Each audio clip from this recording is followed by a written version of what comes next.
Iraq, and that 900 U.S. troops, some of the 2,000 put on prepare to deploy orders, have already been sent to the Middle East.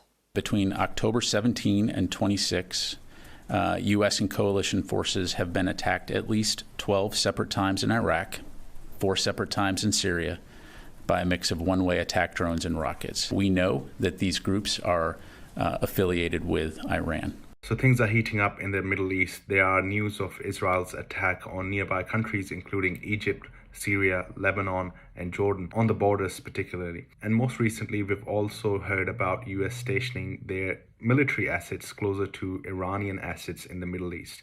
There is news about the proxy wars that are now starting within the Middle East countries closer to Israel. And the US has sent a stern warning to Iran that any action or continuation of their proxy activity will cause a full-blown attack from the US. Will you hold Iran responsible, or are you holding the proxy groups responsible, and what is taking so long to respond?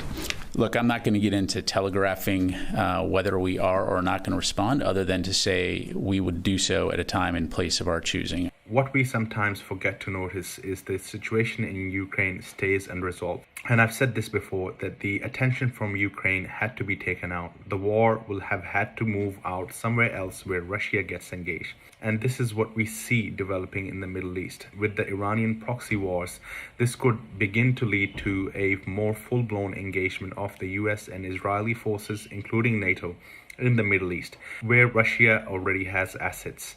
And Russia will then be forced to come in and defend their assets around Syria, Jordan, Lebanon, and Iraq. One more important thing to watch around this is Mohammad Qasim's stream about Iran's revenge.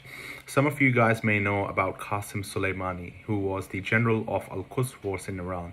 And in January 2020, he was assassinated by a US airstrike in Iraq. Since then, Iran has mourned the loss of their leader, but they have not taken any revenge or any activity. But Mohammad Qasim saw after the assassination in January 2020 that Iran will take its revenge and will down 2 American fighter air jets.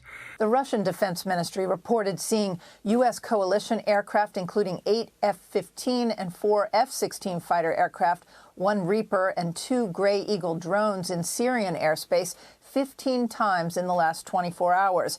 And this could be the catalyst that brings about US engagement in the Middle East. I suspect this event is not far away, because US only needs a reason to jump into the Middle East and begin its war.